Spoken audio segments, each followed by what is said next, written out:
तो जी कल हम कॉलेज में आए थे। आपने फर्स्ट पार्ट में देखा था, उससे आगे का मैं नहीं दिखा पाई थी क्योंकि वीडियो कुछ ज्यादा लंबा था। तो यहाँ पर कार्यक्रम स्टार्ट हो रखा था, तो यहाँ पर ना बहुत सारे गेम्स हुए और डांस हुआ, बहुत सारी चीजें हुई। फिर बारी आती है मॉडलिंग करने की। एक साइड से लड़कियां आ रही थी, दूसरी साइड से लड़के आ रहे थे। तुमसे तो बिल्कुल भी नहीं हो पाएगा। तो यहाँ पर ना ये इनका भी नंबर आया और फिर उसके बाद हम हैं सेकंड ईयर वाले, तो हमारा नंबर और मेरा टाइम इतना खराब चल रहा था, मैं आपसे क्या ही बताऊं। जैसे ही मेरा नंबर आया चिट्ठियां पढ़ने का कि उसमें कुछ लिखा हुआ था, वैसे ही आपको करना था, तो जिसमें कुछ भी आ सकता था। लेकिन मेरी बारी में क्या आया मैं क्या ही बताऊं। मेरी बारी में आया कि कोई ऐसे टीचर्स बताओ जो आपको डांटते हैं।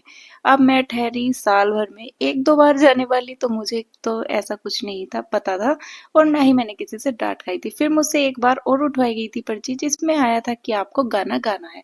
लेकिन मैं डांस तो कर सकती थी, लेकिन मैं गाना नहीं गा पाऊंगी और मुझे शर्म भी आ रही थी। फिर थोड़ा सा ऐसे ही मॉडलिंग वगैरह हुई और वो सारी चीजें करने के बाद अब हमें आकर बैठना था अपनी अपनी सीट पर। तो पता है भूख भी बहुत जोर से लग रही थी क्योंकि टाइम भी ना 2 से 2:30 के करीब का था और खाने का अरेंजमेंट हमारे कॉलेज में ही था। तो यहाँ पर ना हमसे कुछ बातचीत हुई जिसमें हम कुछ जवाब दे पाए और कुछ नहीं दे पाए। फिर हमें भूख लग रही थी तो हम खाना खाने के लिए आ गए। खाना पीना खाने के बाद अब हम चलते हैं घर और हमें ना एक गिफ्ट और मिला है जिसे खोलने के लिए मैं बहुत ज्यादा एक्साइटेड थी। तो यहाँ पर आ चुके हैं, मैंने चेंज किए और गिफ्ट ओपन करने लगी। तो यहाँ पर निकले हैं 2 कप, एक प्लेट। तो मैं मम्मी को बार बार कह रही थी, मम्मी एक में आप पीना, एक में पापा जी, और प्लेट में रखना बिस्किट।